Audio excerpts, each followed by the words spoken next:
On compte près de 8,5 millions de réfugiés qui ont été forcés de quitter le territoire ukrainien, auquel il faut ajouter près de 5 millions de réfugiés intérieurs qui sont toujours en Ukraine mais qui ont été forcés de quitter leur foyer en raison du conflit. C'est-à-dire qu'aujourd'hui, c'est près d'un tiers de la population ukrainienne qui a été contrainte de quitter son foyer.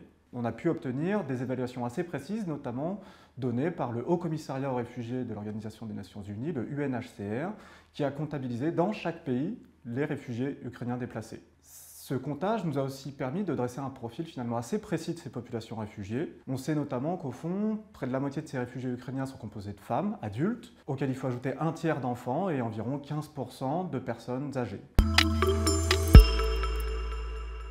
Les réfugiés ukrainiens sont portés dans un premier temps vers les pays frontaliers de l'Ukraine et c'est notamment la Pologne qui s'est imposée dès les premiers jours du conflit comme le principal pays d'accueil des réfugiés ukrainiens, mais auquel il faut ajouter aussi la Slovaquie, la Hongrie, la Roumanie et la Moldavie, c'est-à-dire tous les pays voisins de l'Ukraine. L'Allemagne s'est imposée petit à petit comme le deuxième pays de présence de ces réfugiés ukrainiens, avec plus d'1 million de réfugiés présents à ce jour. Et c'est la République tchèque aussi qui s'est imposée en troisième place, avec un demi-million de réfugiés ukrainiens, qui est la plus haute proportion par rapport à la population d'accueil en Europe. Néanmoins, il faut, dans ce tableau général, ne pas oublier un autre pays très important dans lequel ont été déplacées les populations ukrainiennes, c'est la Russie. Jusqu'à ce jour, 2,8 millions d'Ukrainiens sont comptabilisés en Russie par les autorités russes. On voit là une situation extrêmement différente par rapport à l'Europe centrale et occidentale, puisque les populations qui ont fui en Russie ont essentiellement été déplacées de force et dans des conditions généralement beaucoup plus difficiles que dans l'Union européenne. Et dans ce tableau, on voit que la France est relativement absente, puisqu'à ce jour, c'est un peu plus de 140 000 réfugiés ukrainiens